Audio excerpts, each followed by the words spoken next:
It's a little like the feeling of having left work at the end of an exhausting day and not being able to point to a single significant accomplishment. I got to know Jim Dixon, the general manager of a store in a large grocery chain, felt very much like Sisyphus every day.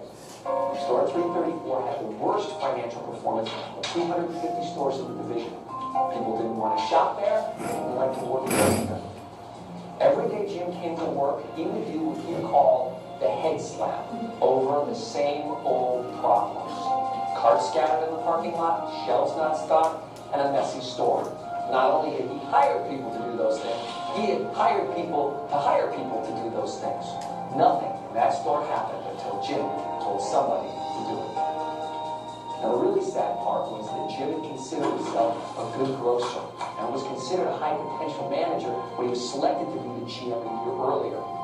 Jim had been working 16 days straight, hadn't taken a vacation in over a year. He was pretty much carrying the store on his back. The vice president of human resources confided in me, Jim's either going to quit or we might have to let him go. Now, with all he had going on, you can imagine that he was delighted to be going to a workshop on top of everything else. It became obviously clear that Jim and his team didn't have a process for moving the store forward. So they started by getting really clear on the wildly important goal. All right, so we're going to grow year-over-year income 10% through exceptional store conditions. Is that right? Wait. One goal is better than the 9 that we're supposed to be working on, right? We can do this. Next, they identified the vital few lead measures of store conditions. Now, measuring such a goal turned out, as it usually does, to be a little tricky. How do you measure something like store conditions in a grocery store with thousands of products? Well, they figured it out. Each department individually came up with the 5 most important things to measure for that department. From the butcher block, fresh cuts in a clean display every day. Fresh bread by 9 a.m. Get the grocery shelf stocked by 5 a.m. Early bird special. They decided to score themselves daily on a 1 to 10 scale. And they created scoreboards to track the measures and progress towards the goal. It felt really good. The bet was that as store conditions improved, so would year-over-year revenue. They posted the scoreboards, and that night, employees tore them down. We knew then that this was going to be tough. After the first of the year, they tried again. They put the scoreboards back up. After 2 weeks, however, the 5 departments were averaging a 13 on a 50-point scale that they'd created themselves. The whirlwind, the day-to-day pressure sucked the department heads right back to where they had been. Yolanda! Sisyphus was alive and well. Despite the scoreboards, nothing had really changed in the store. La resistencia de la gente, ¿no? Miren. I'm just too busy to worry about that. I've got a large catering order, and that'll take all day. And I gotta do something about inventory because I'm about to run out, and I'm understaffed. It's just no time.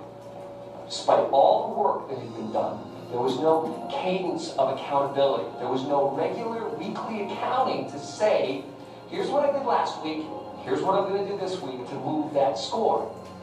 So, in the last attempt, we pleaded with Jim to ask each member of his staff the question, Well, what is the one thing, just one thing, that you could do that would have the biggest impact on the scoreboard this week? You want me to choose? Yeah. I guess I could get the back room cleaned out. Okay. And how would that help things? Well, it's kind of cluttered. I mean, I've got a lot of extra racks and a variety of things out on the floor. If I get the back room cleaned up and move all those things off the floor, it'll look better. Great. Just schedule some time and let me know if you need any help. Just that one thing, Yolanda. Okay, Ted. What is the one thing that you can do that would have the biggest impact on the scoreboard this week? I had the big promotion this week, so I've been focused on the lobster special. Okay, and that's great. You should be doing that because that's important. But how is that going to move the score? Well, I see where you're going. Well, Bobby's been here for 3 weeks, and he doesn't know how to set up in the morning yet, so I'll get him trained. Okay, I appreciate that. It's perfect. Was Jim micromanaging now? No. They were choosing. He had been micromanaging, and not because he wanted to be an overbearing or a controlling boss, but because he didn't know what else to do. So Jim's staff started meeting every week around the scoreboard, committing to each other to do just one thing to move the score and reporting on the prior week's commitments. It took about 10 weeks, but the scores went up. As the team started working in a rhythm and a cadence of accountability to each other, the revenue numbers began to climb and the score changed. Jim's team moved their total score from a 13 to a 38 on the 50-point scale. Store 334, the worst performing store out of 250 stores, went on to outproduce the rest of their zone in year-over-year sales. We were surprised at how quickly store sales responded to an improvement in store conditions. We were even more surprised at the change in morale when Jim's team started feeling like they were winning. This process not only changed store performance, but Jim's career. I was invited to a debrief meeting with the president of the division. I watched Jim report the progress of the store. He told them, things are going so well, I didn't even have to go in this morning. The president asked Jim, what has this change meant to you personally? Jim replied, I kind of went into the whole thing feeling like I was going to carry the whole store on my back. And I was just going to ride it out until I got a transfer. And, well, now you can leave me there as long as you want. in the end, it turned out that they were right about Jim. He really was a high potential manager. Deep down, everyone wants to lead. Everyone wants to contribute to a goal that really matters. It is so disheartening to push and push day in and day out and wonder if you're making a difference. People at Store 334 learned that disciplined execution can make all the difference. The difference between just pushing that rock up the hill forever or taking it over the top. The freedom is in the discipline. Algo bueno, muy esclarecedor, ¿no? Cómo se ve, cómo el líder actuaba frente a los demás miembros del equipo. Él le preguntaba, ¿qué es lo que vos podrías hacer? No es que un líder del equipo es un dictador. Vos haces esto, ese es el viejo patrón. Eso no funciona. ¿Por qué? Porque Yolanda, como ustedes vieron, Yolanda sabía exactamente cómo hacer las cosas. El gerente tiene una idea de cómo se hace, pero ¿quién lo va a saber hacer mejor que la que está cocinando en ese caso? Entonces le da la elección. ¿Qué podés hacer vos? ¿Cuál es tu aporte para que esto suceda? Y cuando las personas están involucradas y se sienten parte, son cuando dan todo. Muy interesante también la reflexión que da al final el gerente. Dice, ahora tengo tiempo. Es más, hoy ni siquiera fui. Un tiempo antes tenía que correr los carritos del estacionamiento, limpiar el piso. Estos cambios requieren de una inversión de tiempo, que a veces creemos que es pérdida de tiempo. ¿Por qué? Porque el torbellino, ¿no? el huracán de las actividades rutinarias y diarias nos quita ese tiempo. Pero si nosotros somos capaces de actuar en una medida disciplinada y nos organizamos y planificamos, después hay tiempo para todo. No tenemos que estar detrás de las cosas. Ese modelo del presidente de templo o el supervisor zonal o que está atrás de cada cosa y volviéndose loco, no. El de templo debe estar actuando, por supuesto, no es que está, pero de otra manera, no está resolviendo las cosas pequeñas. Tiene que aprender a delegar, a generar equipos, a que no los demás dependan de uno, confiar en los demás, hacerlos parte, compartir los resultados. Vamos todos para el mismo lado. ¿Qué es lo que podés dar vos para mejorar esta situación? Elegíla vos sos el que sabe. Yo no sé. Vos sos experto en ese área. Pensemos juntos y apoyarlo. Sí. Y lo lindo que vi yo acá es que lo bueno que se vio acá, que también sucede en un proceso de comunicación o mediación, es que cuando lográs que la máquina funcione de acuerdo a la naturaleza de cada uno se siente parte y actúa de acuerdo a su propia naturaleza, inclusive te puede salir y dejar que funcione solo. O sea que la máquina empezó a andar, ya le diste el arranque, te saliste del lugar y dejas que todo ande solo, y de vez en cuando solamente venís a ver o tocar o modificar algo o algo. Por supuesto, el supervisor de zona, imagínense que atienden a un montón de proyectos y actividades. No es que a una o dos. Entonces deben tener esa capacidad. Se reúne con muchos grupos durante poquito tiempo, 20 minutos. Estas reuniones, ahora vamos a introducirnos a cómo desarrollar una reunión de estas que decimos que tenemos que tener semanalmente. Bueno, ¿cómo es? ¿Cuánto dura? Acá habla un poco, es un diagrama para que ustedes vean una matriz de tiempo. Cuando hay cosas que son urgentes, pero no son importantes. Hay cosas que son urgentes e importantes que actuar. Pero hay cosas que son, muchas veces, que no son urgentes, pero son importantes. Entonces, ¿qué hacer? Por ejemplo, la preparación, el planeamiento, la prevención. Son cosas que son importantes. Prevención de accidentes, ¿es algo importante? Sí, pero no es urgente. Y acá está el cuadrante de lo que es urgente, pero no importante. Vamos a avanzar un poquito más. Planifique semanalmente y actúe diariamente. Eso es una base que tenemos que acostumbrarnos. Enfóquese en las acciones críticas que debe ejecutar para impactar en el tablero de resultados. Como vieron en el video al principio, ¿qué pasó? Había un boicot. Boicot se dice en portugués. La gente miraba el tablero, ¿qué tablero? Lo rompía, lo tiraba. Hay resistencia. Tenemos que aprender a trabajar con esa resistencia y acompañar a nuestros miembros del equipo en este proceso de transformación, entendiendo las dificultades, comprendiendo, ¿no? Bueno, vamos a empezar a trabajar de esta manera y mostrar por qué es mejor trabajar de esta manera, acompañarlos. No es que, bueno, desde ahora esto es así, envíenme un reporte, haga un tablero. No, tiene que ser, es algo consensuado. Después vamos a ver algunas afirmaciones. El líder del equipo no puede vetar. Vetar es como... ¿Cómo? Sí, como decir, no, esto no es así, esto no va.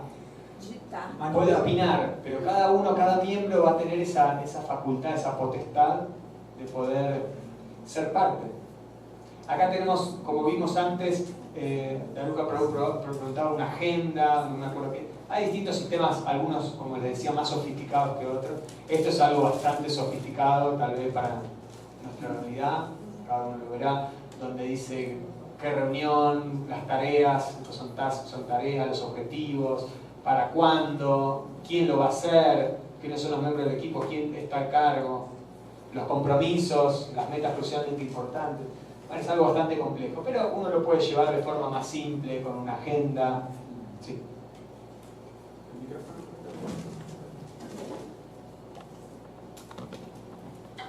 Nós da Secretaria da Mulher utilizamos o Trello.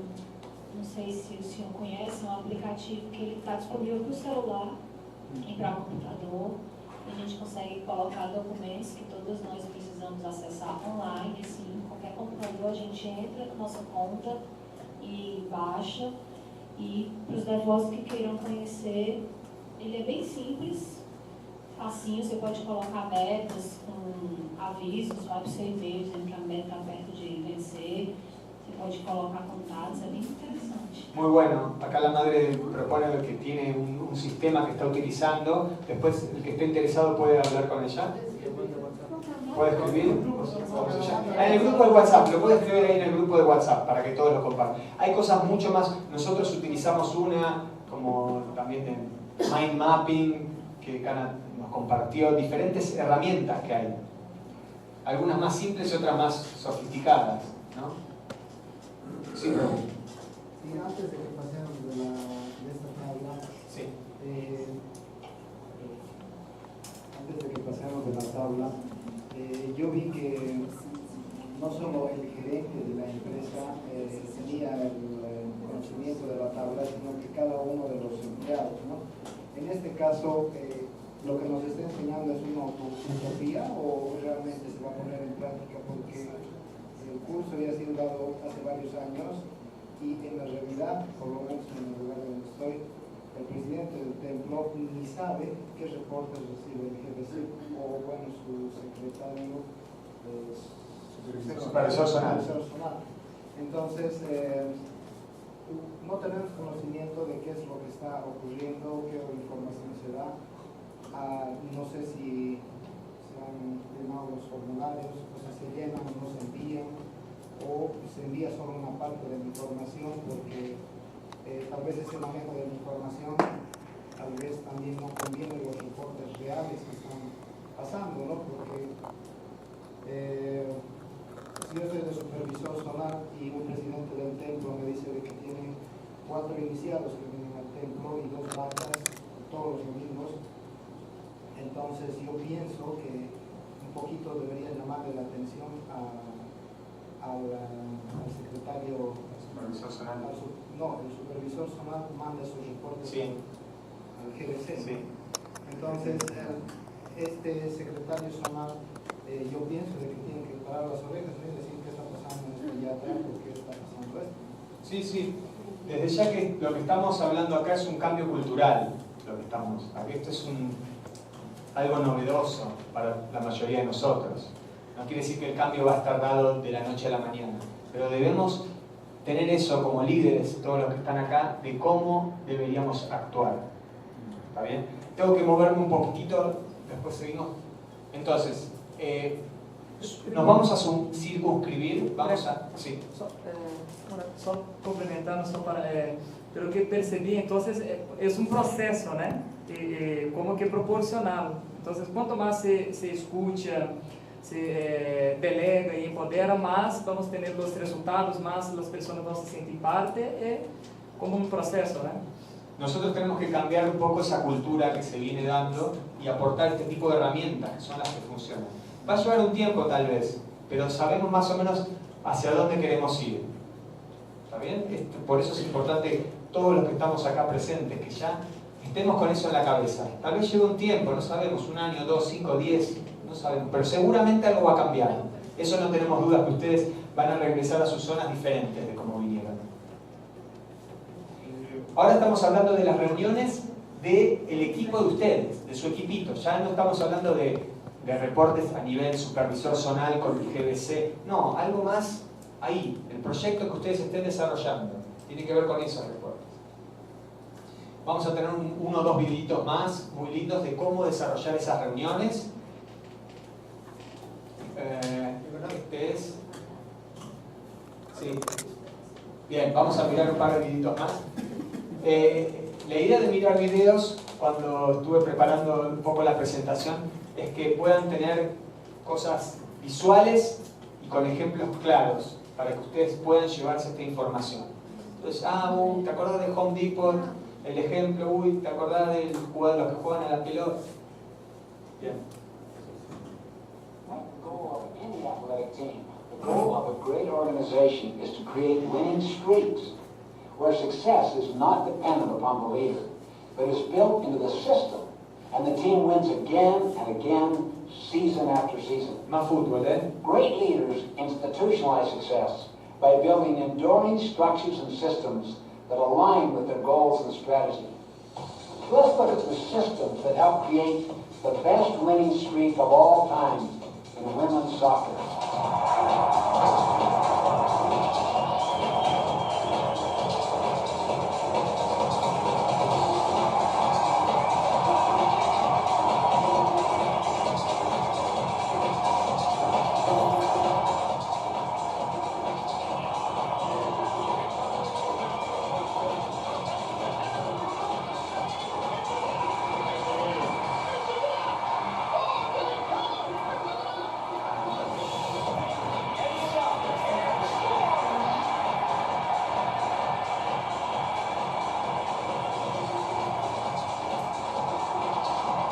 Dando un poco de estadísticas de los resultados que obtuvieron. We designed a system that's based on what we value, a system based on physical fitness, mental toughness, competitive fire. The system is broken down into just a couple of critical parts. One is obviously getting the best kids you can. And then the other thing is to put them in this competitive cauldron and have them survive it. And just in surviving it, they're going to develop a toughness that is going to permit them to just charge through brick walls. Our objective in coaching has always been one that we want to bring the best out of the players. We feel very confident that our system that we use is one that will extract virtually every possible positive quality out of that individual if they buy into what we teach here at the University of North Carolina. What we try to construct is a training environment that's more competitive than any match they'll face all season. We want them to think that the games are a vacation. The intensity of our practices were unbelievable. Sometimes they were even more intense than our games. All right, let's get some results. Lori, who lost time? We genuinely believe you can't improve what you can't measure. So we measure absolutely everything. We try to measure 26 different categories.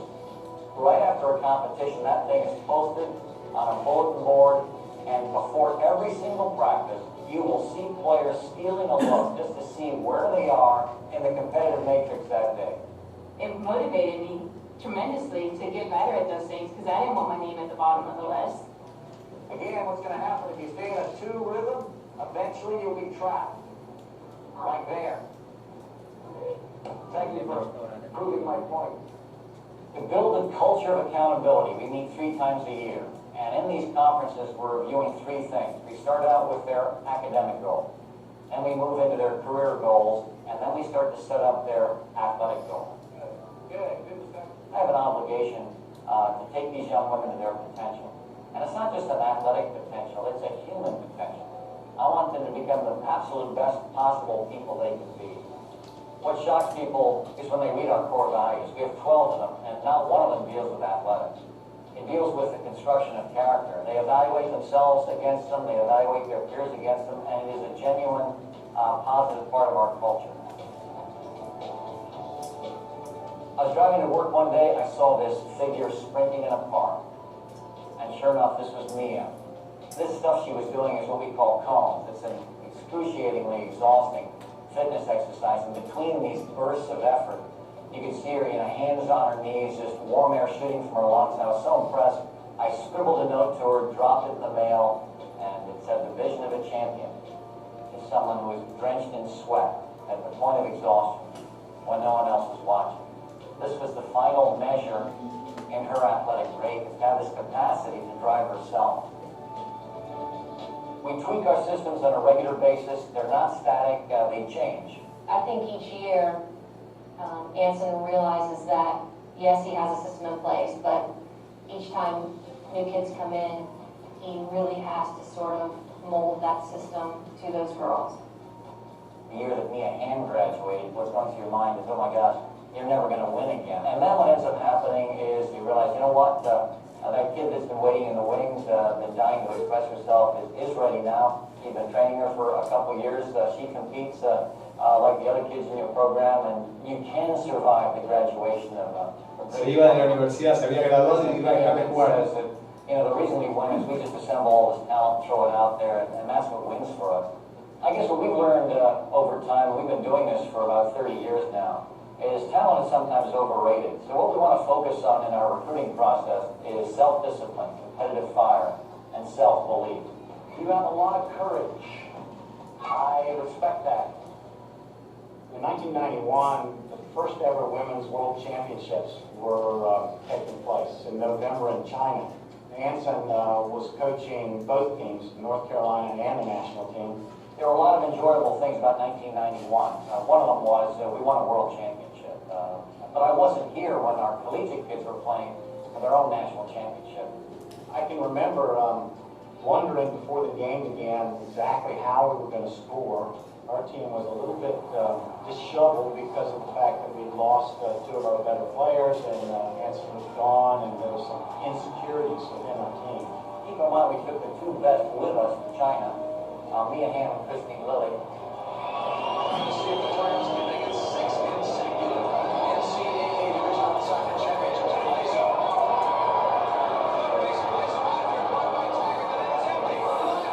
We're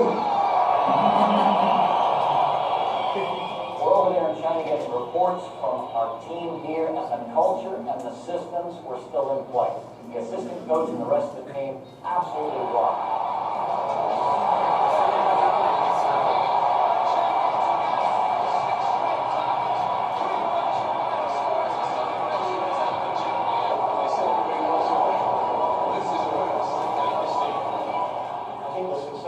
Program is a byproduct of our style of play and our systems. What's happened over time is this extraordinary legacy of winning. And I think what's kind of cool is everyone feels a part of it. And I guess we all want to be a part of something bigger than ourselves. And this program has done it. It's done it for me. It's done it for the kids that have been a part of it. And that connects us. All organizations are perfectly aligned to get the result they get. I mean, leaders may establish goals, yet have systems that are completely misaligned with those goals. For example, they say they want cooperation, but often their reward systems foster destructive competition within teams or departments. They say they want high trust, but their bureaucratic approval systems communicate mistrust at all levels. Many leaders complain that they can't do much about the systems they've inherited. Not so. For instance, you have a great deal of control over how you develop and position the people on your team. You also have direct impact on the structures, systems, and processes that you and your team use to get the work done. Creating systems of success is the responsibility of a leader at any level. Bien, prendemos la luz un momento. Bueno, varias cosas en este video. Hablaban un poquito de los sistemas. Tenemos que crear sistemas para hacer que todo funcione de una manera apropiada. Por otro lado, también vieron cómo cuando se fue el entrenador al Mundial de China, todo siguió igual. Ya estaba todo, el entrenador suplente ganó también el campeonato. No hubo necesidad. ¿Por qué? Porque ¿qué es lo que sucede? Seguramente en los templos o en las congregaciones. ¿Qué pasa cuando de repente una persona se va? No sé, se fue el cocinero del templo. Todo, ya está, se acabó, no va a haber más nada, nunca más vamos a comer. No. Si hay sistemas creados de una manera eficiente, si todos saben lo que tienen que hacer y si no está uno, hay manuales o formas de cómo se hacen las cosas. Es muy simple, las personas van cambiando. Nadie es indispensable en ese sentido. Si bien somos bien personalistas, en términos organizacionales, nadie es imprescindible. Todos son sustituibles. ¿Se entiende? ¿No? Estamos hablando en términos administrativos, ¿no? Somos devotos, personas. Pero eso es lo que hay que crear en una organización, en nuestro ISCO, en cualquier proyecto que estén desarrollando. No puede depender de una persona las cosas. Todos deben ser claros. En el ejemplo anterior, en el del local 334, uno decía, bueno, yo voy a entrenar a otro, yo le voy a explicar esto a otro para que lo haga. Ese va a ser mi aporte. Entonces, durante esta semana yo voy a entrenar a tal para que si yo no estoy, él lo pueda realizar. ¿De acuerdo?